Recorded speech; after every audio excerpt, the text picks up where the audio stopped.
থুরের মুইঠা কারি। থুরের মুইঠা কারি রান্না করার জন্য আমি একটা থুর নিছি, থুরের অর্ধেকখানি আমি বাইসা নিছি। বাইসা পরিষ্কার করে ধুয়ে থুরটা আমি ঝুরঝুর করে কাইটে নিছি। আর 1 কাপ পরিমাণ বুটের ডাল ভিজিয়ে রাখছিলাম।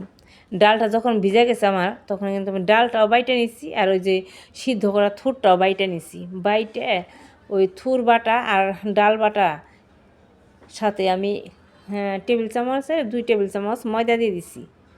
ময়দা দিয়ে ভালো করে মাখিয়ে নিছি, মাখিয়ে হাতে মুটমুট করে নিছি। মুটমুট করে তারপর কড়াইতে জল দিছি। জলটা তখন ফুটে গেছে, তখন ওই মুইঠাগুলো, থুরের মুইঠাগুলো আমি সিদ্ধ করে নিছি। সিদ্ধ করে নামিয়ে নিছি। নামিয়ে পিস পিস করে কাইটে কড়াইতে তেল দিছি। তেলের মধ্যে ওই থুরের মুইঠা কারিগুলো ভাইজে নামিয়ে নিছি আমি।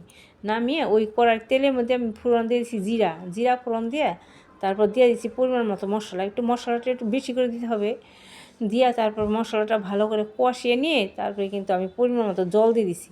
জল দিয়ে যখন আমার ঝোলটা ফুটে গেছে, তখন ওই আমি মুইঠা কারিগুলো দিয়ে দিছি, ভাজা মুইঠা কারিগুলো দিয়ে তারপরে ঘি গরম মশলা দিয়ে নামিয়ে নিলাম।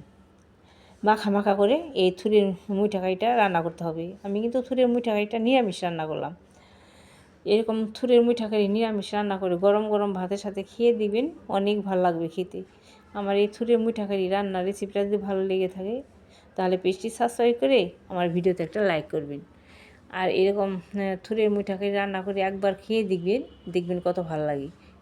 এই থুরের মুইঠা কারি কিন্তু আমি নিরামিষ রান্না করছি, কিন্তু খেতে লাগে একদম মাংসের মতো। গরম গরম ধোয়া ভাত আর এরকম থুরের মুইঠা কারি একবার বানিয়ে খেয়ে দেখবেন কত ভালো লাগে খেতে। একদম মাখা মাখা করে আমি রান্না করে নিলাম। বেশি ঝোল রাখা যাবে না, একদম মাখা মাখা। এরকম রাখলেই পরে ঝোলটা একটু থাইমা যাব, এরকম রাখলেই হয়ে যাবে। খেতে কিন্তু অনেক ভালো লাগে খেতে এই থুরের মুইঠা কারি।